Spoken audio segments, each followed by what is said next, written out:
Hello, everyone. Hope you all are doing great. Welcome to our session of Meet the Global Leader. This webinar is basically about sharing journeys, professional journeys of an individual person who is from another part of the world.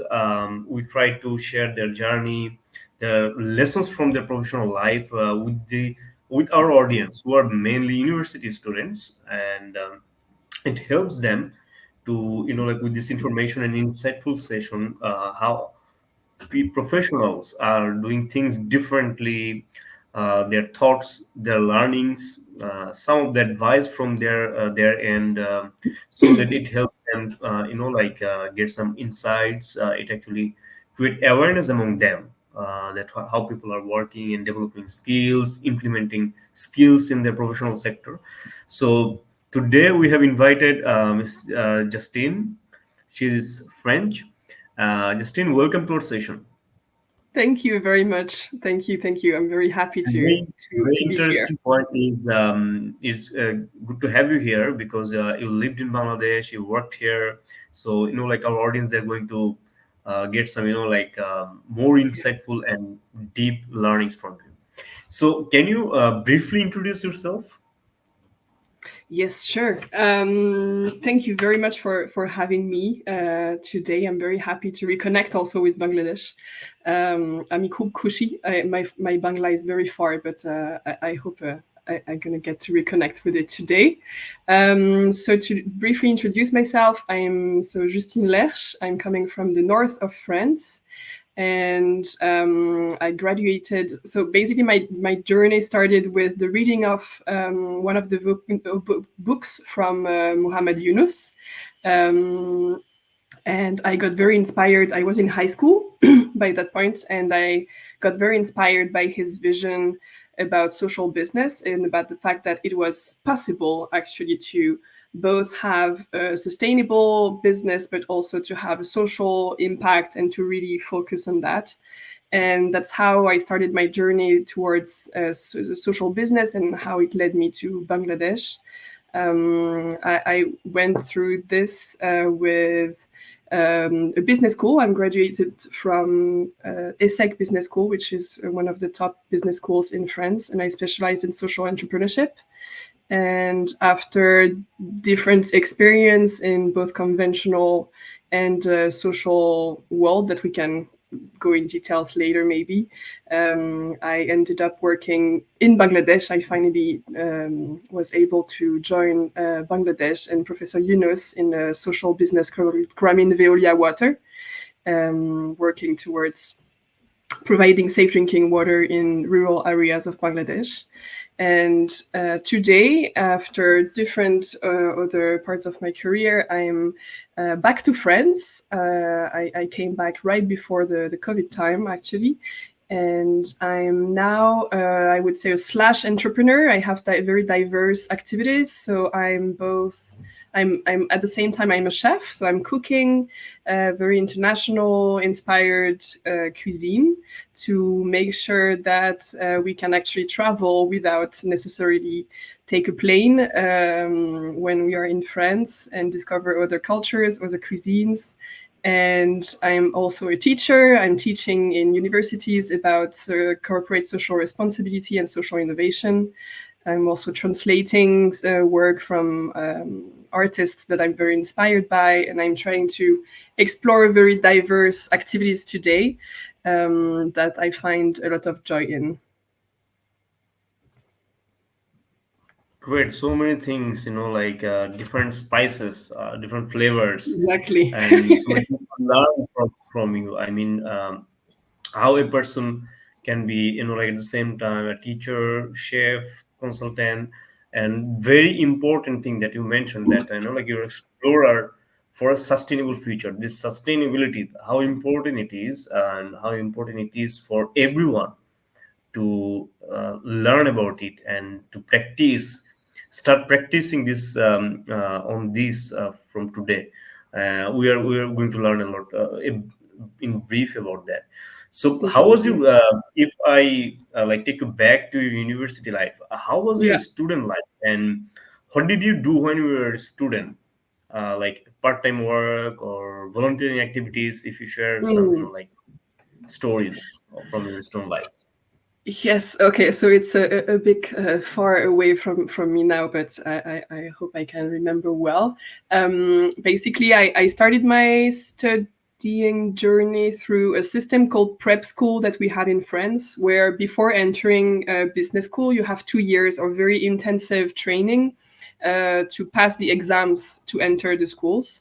So during these 2 years, I was mostly focusing on work, but I had a social implication in an association that was important for me to always keep that groundwork and to be not only in my books all the time. So I was working in an association with kids in foster care, and that was very important for me in my weeks, and that was something that was keeping me with real life, connected with real life. I think it's very easy when we start studying a lot to forget how other people live, what other kind of realities people can have, and that's very important to me to keep that reality always in check. And once I entered a SEC business school, I specialized in social entrepreneurship, and parallel to that, I entered a social sustainable development association that was called OICOS, and that's an international platform for sustainable development associations in different, I think mostly business schools, but also engineering schools. And I think apart next to my studies, that was my biggest highlight during these years, to be able to be involved in very specific and concrete actions, and to meet people that were also interested in these topics.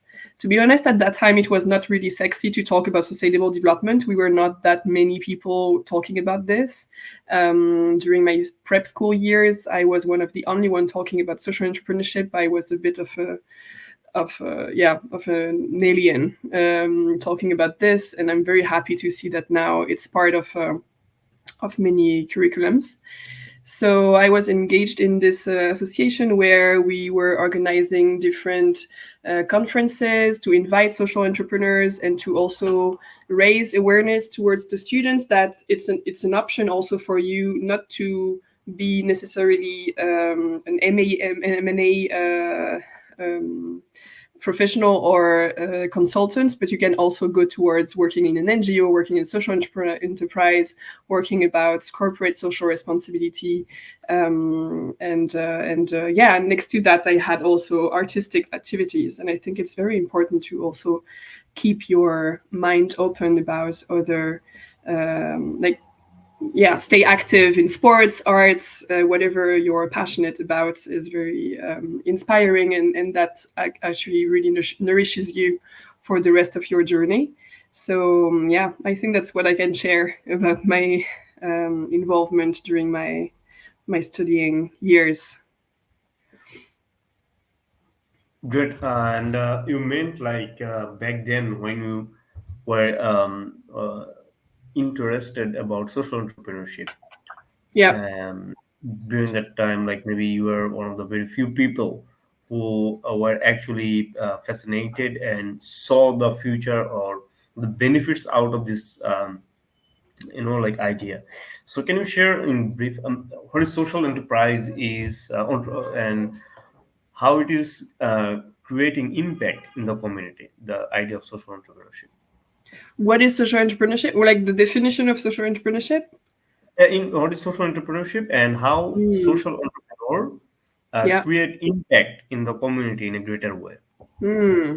Okay, that's a very wide question that like could take a while. I'm actually also teaching about that topic, but basically, social entrepreneurship, as I would see it, is the fact that you put social impact in priority to your economical impact. So you're still, if you're a social enterprise, you might still want to be sustainable.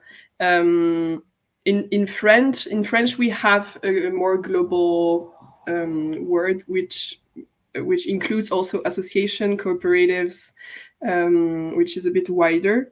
But if I take only social enterprises, basically you have a business, you try to have something that is sustainable, that is not necessarily charity based, and you want your social and environmental impact to be your priority.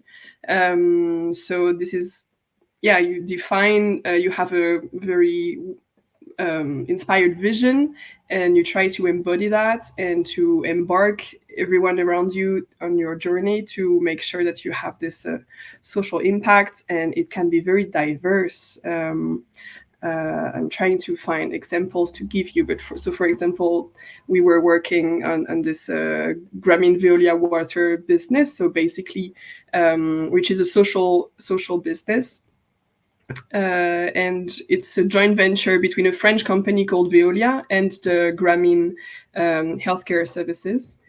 And the idea was to build a water treatment plant in one of the rural areas of Bangladesh. It was in Gwalmari. I don't know if this rings a bell to anyone. But basically, yeah, in the south of Dhaka. And then providing safe drinking water distributed through tap points to rural communities where right now the groundwater is highly contaminated by arsenic. So we had social workers constantly on the ground working to make sure that people would understand why it's important to drink safe drinking water, and to understand how the company works. So this can be a type of social enterprise. Another company I've worked with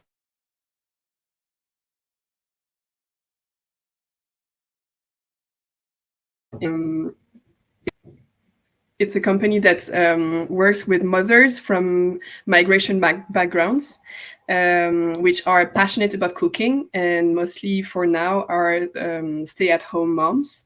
And this company trains them and helps them developing an entrepreneurial mindset to become sustainable, like independent chefs. And their main goal is to make sure that as many women as possible can become independent, economically independent, and this is the social impact that they are looking at. So these are two types of social enterprises, and then you have also environmental driven companies that can also work in this sector. So yeah.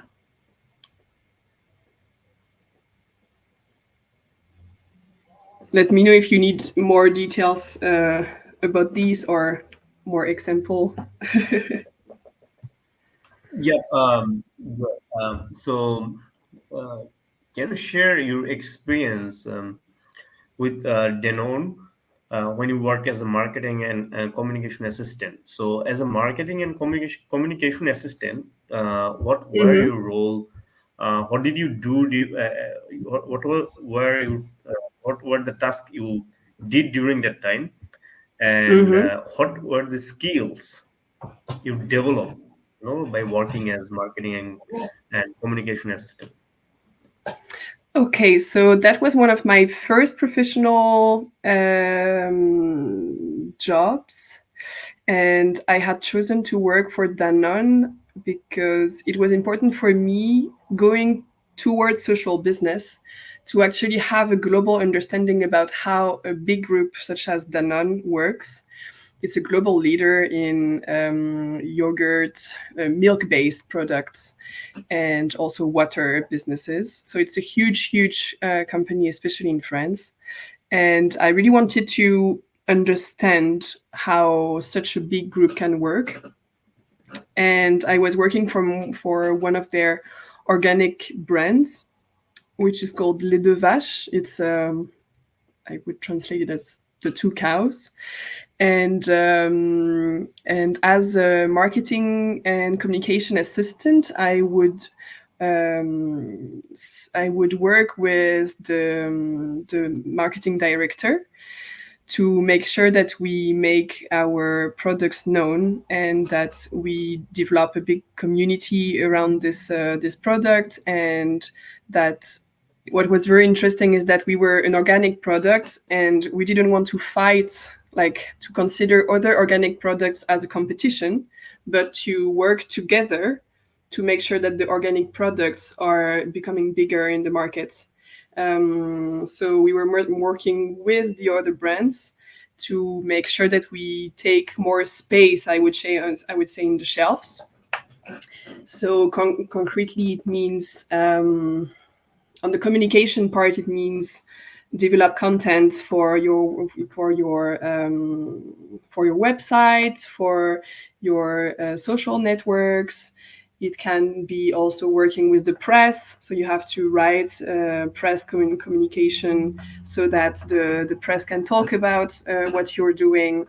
We organized press conferences for the launch of our products. So we were launching a new product for the kids, and we organized an event inviting bloggers and journalists which are working in the kids on the kids sphere, and organized a very nice events with recipes using our products. And on the more marketing side, you're mostly looking at your your market share, how you're basically doing and performing on your market, and how you can improve this with your distributors, with your clients. And yeah, that was a very, very rich experience for a first job. It was very intense, and highly recommend that kind of experience to start with. Um, and you also worked in Philippines as a business developer for a Yeah. community development foundation. So, what was your motivation or inspiration to move to another country Mm. and work for a foundation? And it's a different country. So, how was your experience there? And as a this business development experience, how Mm-hmm. actually this skill of a business develop as a business developer helped you in shaping yourself as an entrepreneur later. Mm. Um, well, my experience in the Philippines, I think, was a peak in my journey. I'm so grateful that I got to go there to discover this country, this culture, and as the very beginning, to be honest, I had my long-term goal was to go to Bangladesh to work with Professor Yunus. That was set. That was like very clear to me. And I was like, okay, to make sure that I have the right CV to apply for this job in Bangladesh, I have to show that I can adapt to another country, another culture. And I wanted to also experience that myself to make sure that I was not like doing something that I was maybe not comfortable with or not able to do. So this is how I started looking at different experiences I could do abroad. So I had worked already in Germany, in Austria, so mostly European countries, but I wanted to get closer to the Asian continent. And in my school, there was a partnership with this NGO called Gawad Kalinga in the Philippines. It's one of the biggest NGOs in the Philippines. And they have two types of activities. They are building villages, like very solid houses to resist the typhoons, which are very critical for the Philippines and for the poorest communities. And they have a farm, which they call the Enchanted Farm, where they develop different social enterprises. And they are very community based enterprises. So my experience was to work with one of these social enterprises, which was called First Harvest, and their goal was to produce peanut butter, a very delicious peanut butter, I must say, working with the mothers of the community. And I think for me that was a revelation about working with women, um, with working in another culture and country, and I really had like a fascination for this culture in the Philippines. It's a very rich culture, very welcoming people, and I really got very humbled. And I think towards my journey, I keep that feeling of feeling very humbled by the different communities I got the chance to work with, working with these women, which were so powerful and inspiring and joyful, and most of them had quite difficult lives, and they were still fighting, and they were still waking up every morning to harvest, to transform this peanuts into this peanut butter that was just delicious, that was developed through a recipe that was more healthy because it was using honey instead of sugar, and it was so generous, and just happy to be with them in the kitchen every day and to work with them to facilitate their work. So I was coming to like help them with different tools, like for their logistics, for example. It was very very real life, small scale issues, but how do you make sure that you manage your stock? um, how do you make sure that when you have a big market coming on the Sunday, you're sure that you have enough bottles in your warehouse to provide? And these women were like stars in the kitchen, but when it was coming to project management or filing documents, it was more difficult. But I was convinced that it was not because they couldn't do it, it's just because they hadn't learned how to do it.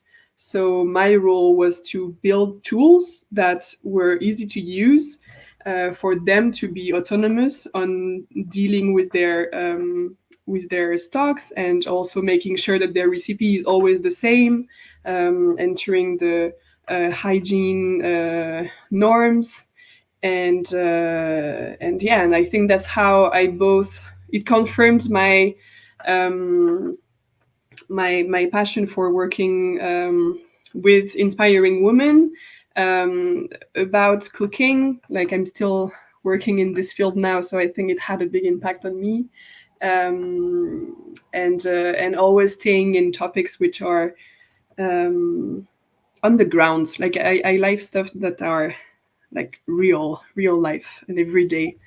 So that's what brought me to the Philippines, and I stayed in touch. We built a bigger partnership with my school.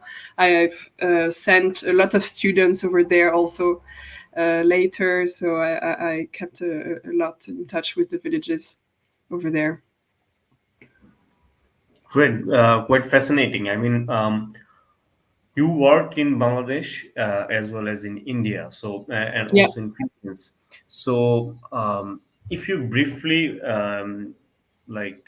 share your experiences when you were in Bangladesh, Hmm. what did you see as the opportunity, or what are the opportunities for Bangladesh to grow when you were there?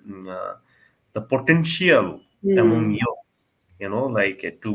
to go beyond, uh, and the entrepreneurial future among the youths of Bangladesh, Hmm. and also in Bangladesh, India, Philippines, South Asian countries. So, what was your actually lessons, your learnings, and your advice based on your experience? I mean, Yeah. if you focus mainly on for Bangladesh, what Hmm. did you see as an opportunity, gap, and room for growth, room for development? Hmm. Yeah. Okay. I'm gonna try to to share this. It's not an easy question, Mahmoud. um, Just as you worked for with Professor Yunus, yeah. you engaged with youths in Bangladesh Yeah. and you Mm. saw things, like opportunities for youths, and also the gap among them. Yeah. So very brief. What did you see? It's very Yeah. difficult. It's complex but simple. I think for Mm. the things Yeah. that you saw through your eyes. Hmm. Um, for me, working in Bangladesh was a great and challenging experience. Um, I was really happy to be working with locals. I was the only French person on board in this adventure, and I was working only with Bangladeshi teams, and I got to learn so much about the culture. And it was very important for me to try to learn the language, to try to understand the culture, and not like come as the um, yeah, I hope it's going to be politically correct what I'm going to say, but I think that sometimes that something I've really realized when working, but in whether it's in the Philippines, in Bangladesh, in India, is that there's still this sort of fascination for white people, and it was very difficult for me to understand um, why it was the case. And of course, there is this history, but what I want to tell now to anyone sitting on the other side of the screen is that um, don't apologize for being from where you are, and you have like you can be a leader. It's not necessarily um, uh, people coming from other countries that will come and tell you how to do things.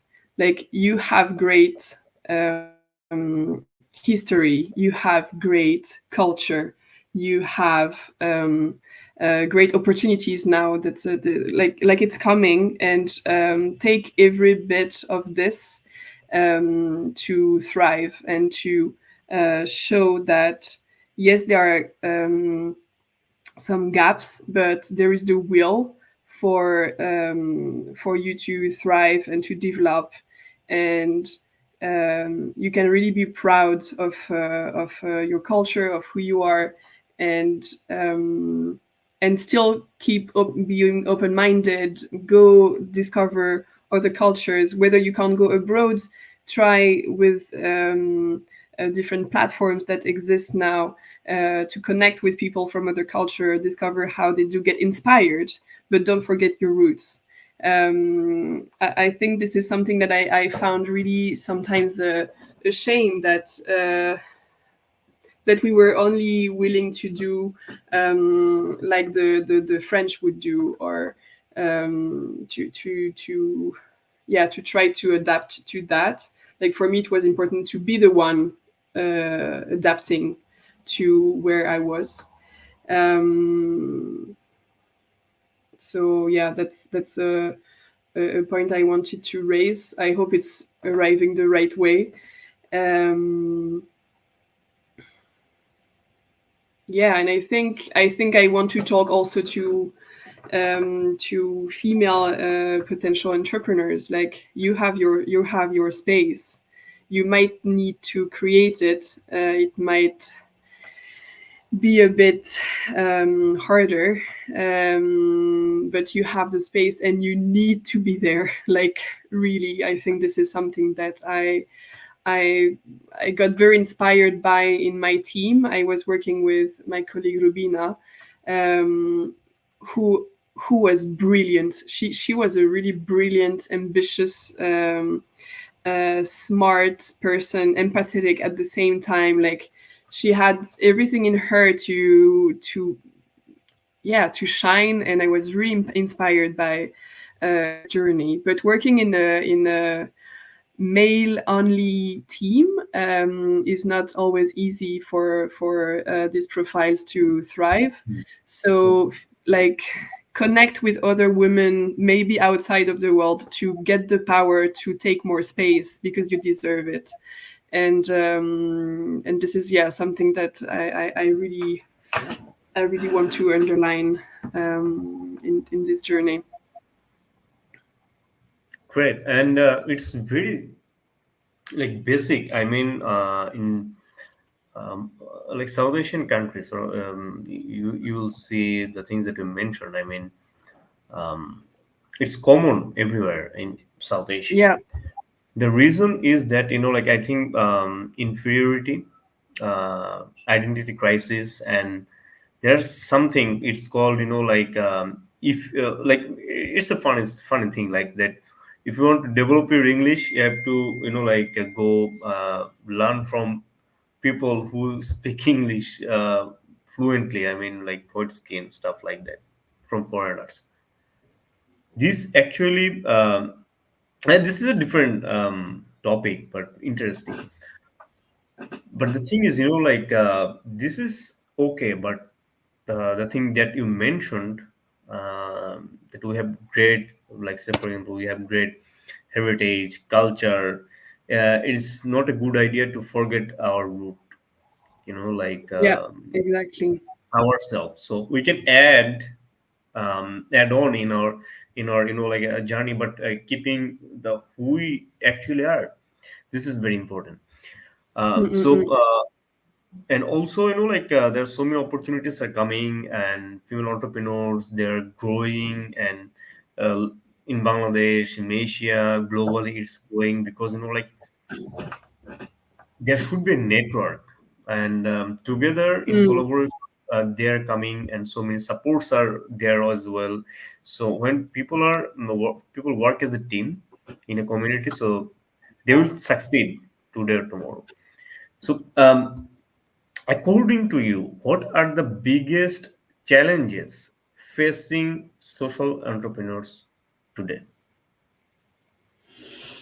The biggest challenges facing social entrepreneurs today, hmm, at the global level, I guess you Yeah. mean. Hmm. Yeah. Hmm. It's not an easy one, I think. So I've been in France now for the past 3 years. So I'm mostly Overall, I mean, yeah, one, two, but or three, overall, this would be fine. And how to overcome those challenges? yeah. I think what comes to my mind is one challenge would be to keep your vision alive and aligned with yourself and despite all the challenges. I think especially we've seen that when COVID hit, when different crises are hitting, like how do you make sure that you keep on thriving and that you keep on developing and and that yes, you might have to adapt, but how how to make sure that you don't get lost in this and that you have a very clear vision. So one I'm not sure actually it's a challenge, but it's a necessity for social entrepreneurs to have a super clear vision for their project. And that's also how you keep your teams motivated. Um, a second point I'd like to raise is one about self care, because for social entrepreneurs, most of the time,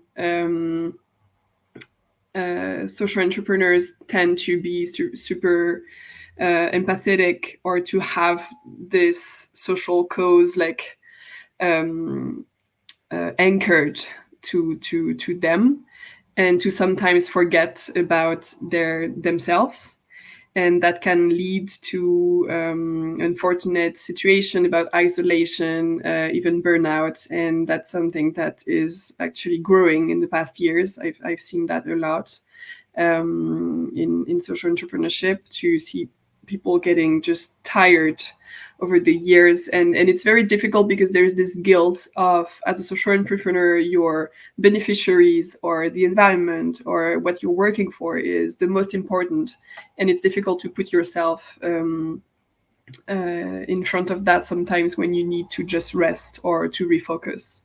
So this is something I think is important to keep in mind when you're starting your entrepreneurship journey. Like, don't forget about yourself. And I would say a third challenge is probably the environment, the ever-changing environment, where you have like high-speed developing technologies that can both help you and sometimes be a challenge for you or be a competition to your service. So how you can adapt very quickly to that, and the political environment that might change, that might come against your idea.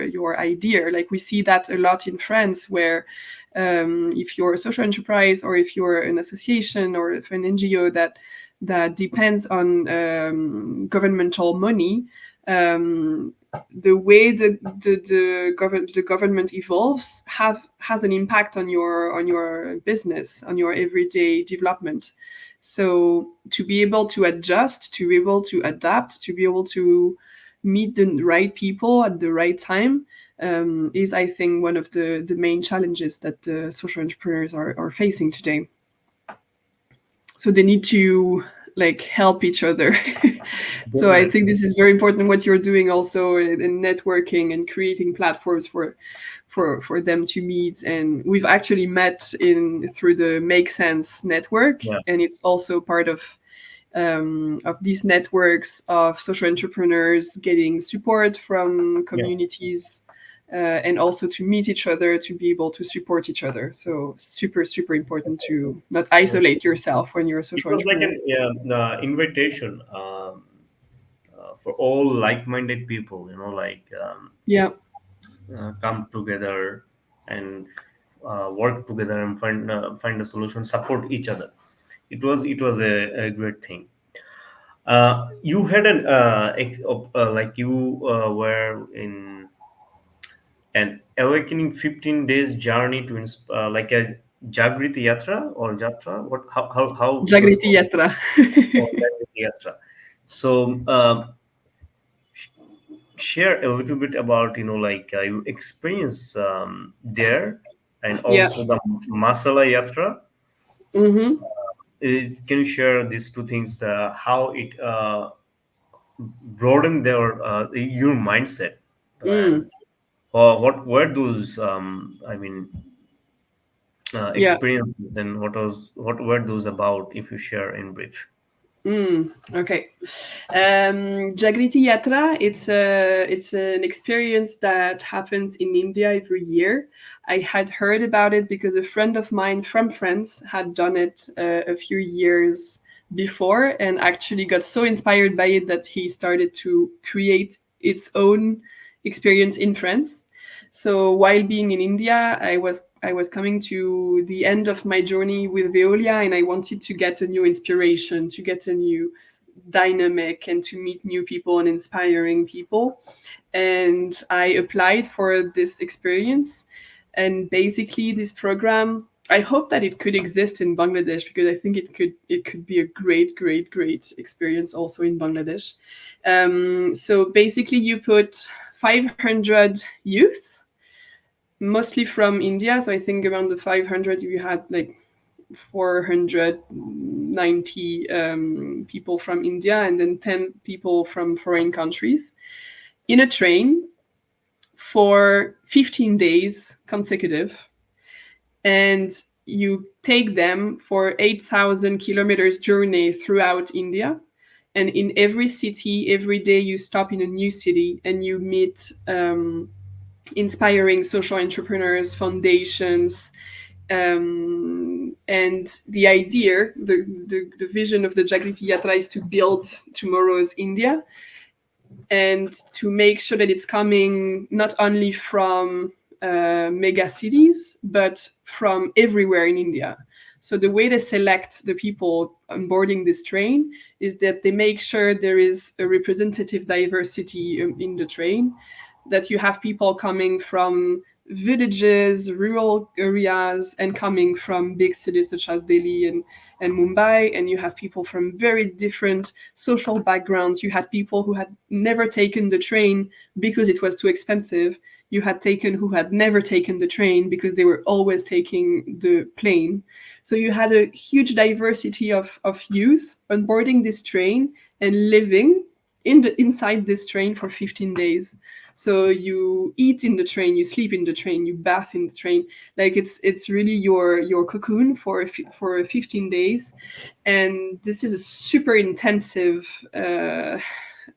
experience, because you have every second something's happening, and every second you meet someone new, because 500 people within 15 days, like it's a never ending introduction of, hi, where are you from, what do you do? And every time you learn a new story about someone that's building a community for carpooling in their village, meeting someone from working against GMO in countryside. And for me to be in this journey was just amazing, challenging. I'm an introvert, so I need my time to recharge by myself. And for me to be with 500 people all the time was just very difficult. Yep. But in this is exactly in this kind of challenging time that I realized what was my next step for my professional journey, because I've realized that what was still fascinating me to in this journey was to speak with people about their food. So I was asking everyone what they were having for breakfast in their city and in their culture, etc. And I just loved to see how we could cook for 500 people in a moving train. I found this fascinating. We visited also social enterprises that are working on how to feed as many people as possible healthy food for the lowest cost as possible. And I've met also a very moving woman that was part of a tribal village, and that I had decided I wanted to see again after this train. And this is what inspired me my own train journey. So I embarked after that in my solo trip towards India, throughout India, which I called the Masala Yatra.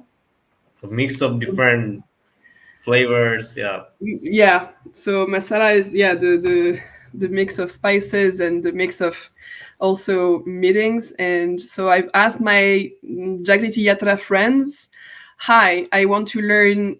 It was very easy. Like we had this WhatsApp group with 500 people in it, and I had just put one message like, hi, I want to learn traditional Indian cuisine.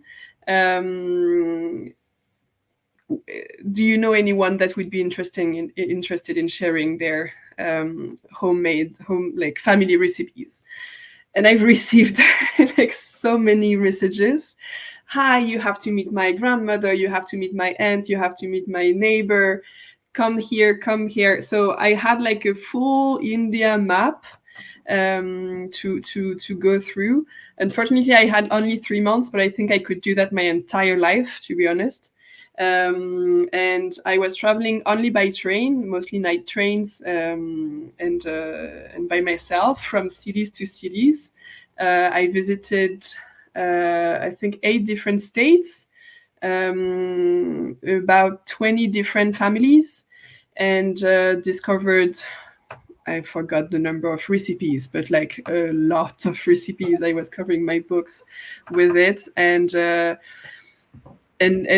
for me it was really important to value the knowledge that these women have in these very different villages, because for them this is something that they do every day, that they don't necessarily get a lot of acknowledgement for, and or recognition.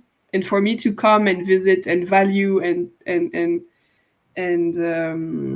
tell them that, wow, this is so cool what you're able to do, and I would never be able to do this very round chapati. Like, and I've tried.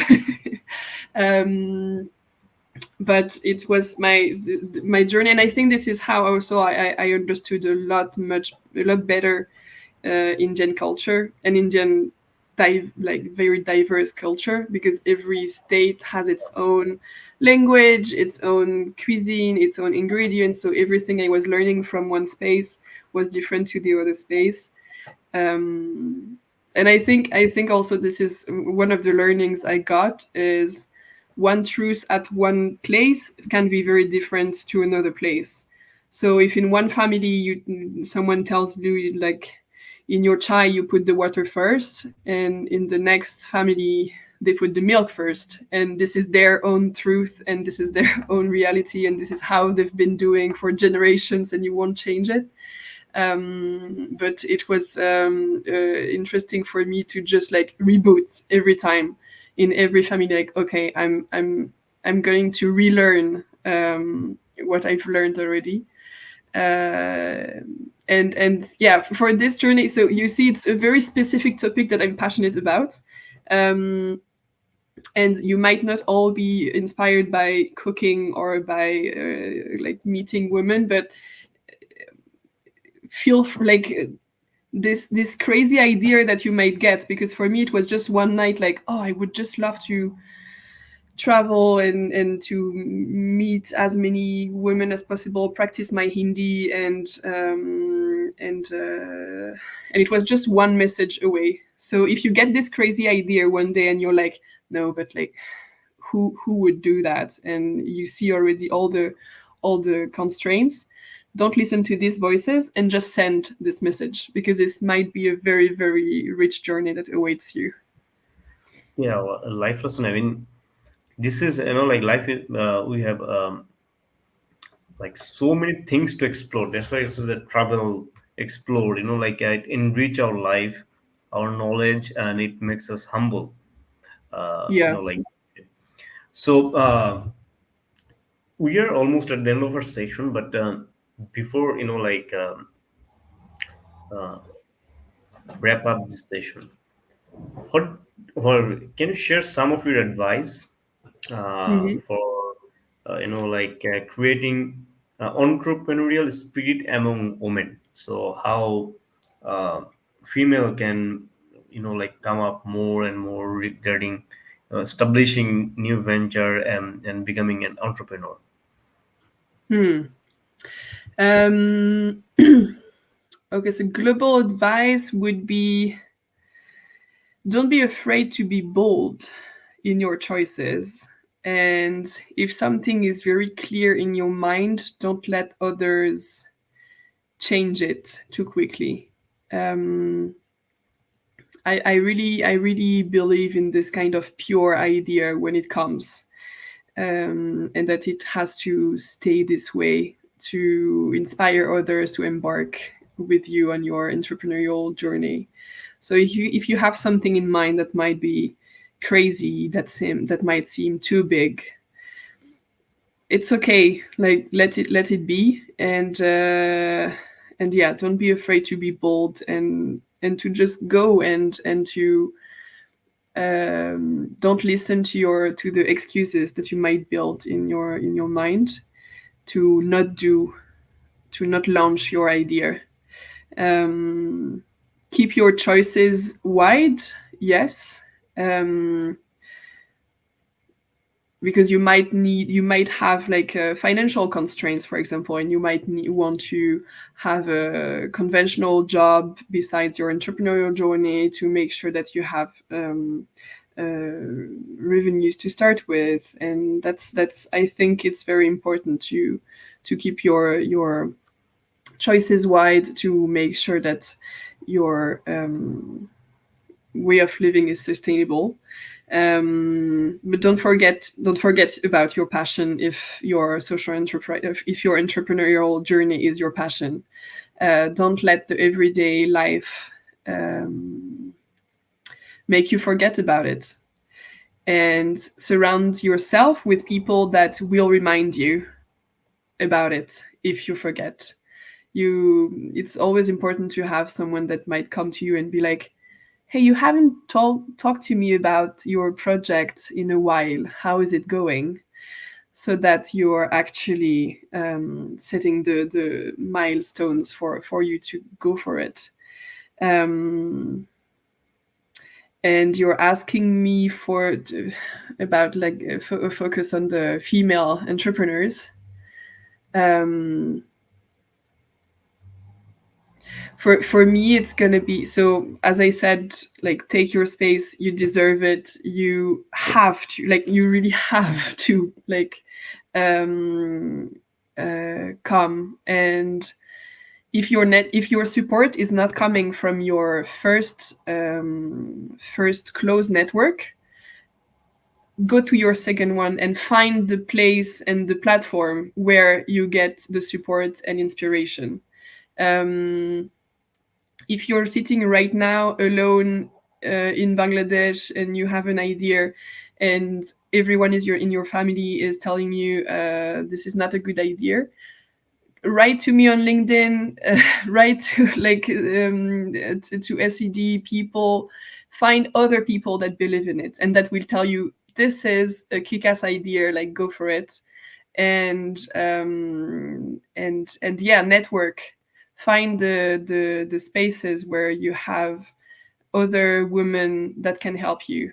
I really believe in sorority, sisterhood, because it has to be to develop this, um, and meet other people. There is a super cool Facebook group, um, which is called Host a Sister. If you want to travel, and you want to meet other cool women, there is this Facebook group, Host a Sister, where you can just introduce yourself, say, "Hi, I want to travel to this place. I'm looking for a safe place to stay."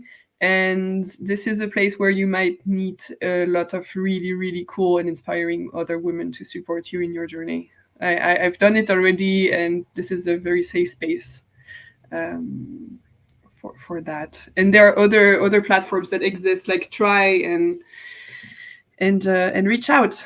And I'd be happy to hear from you. Like, really feel free to connect with me after this talk if you want.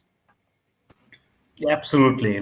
This is the thing that you mentioned, that keep knocking, like opportunities, or like until they get their main. It can be team, it can be teammates, it can be like ideas.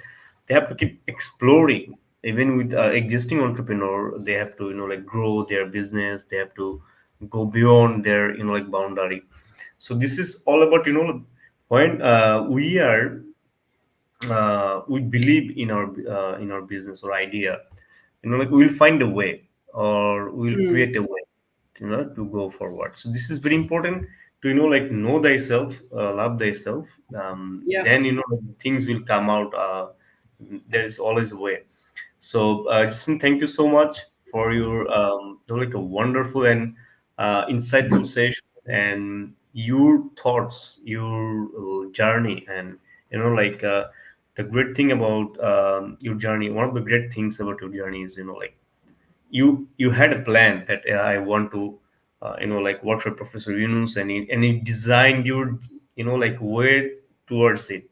So this is very important. And me myself also had the same vision. Like back in 2013, I wanted to do an internship for like his organization, and after 2 years exactly, I did it. So this is Mm, when people dream about something. It can be business, it can be like working with someone that they admire. This is very important, like that they have a dream, they plan it out. So anything will become successful, like if they plan, if they work on it by their heart. So thank you so much, and we'll keep in touch. And yes, those who are listening and who are going to listen to this session, if you have any more questions, and want to connect with Justine, go LinkedIn and connect with her and start a discussion that might yes, I'd be happy to. impactful discussion. And I need So to that practice my Bengali, so please, oh, like. definitely, definitely. So then have a good day, and Thank wish you very you. best of luck at what you do. And it's a very wonderful session, insightful as well. And we are honored to have you with us tonight. Thank you very much for this opportunity to share my journey. I'm looking forward to hearing more about your next adventures. Great, definitely. So have a good day. Have a Bye. good day. Bye. Bye.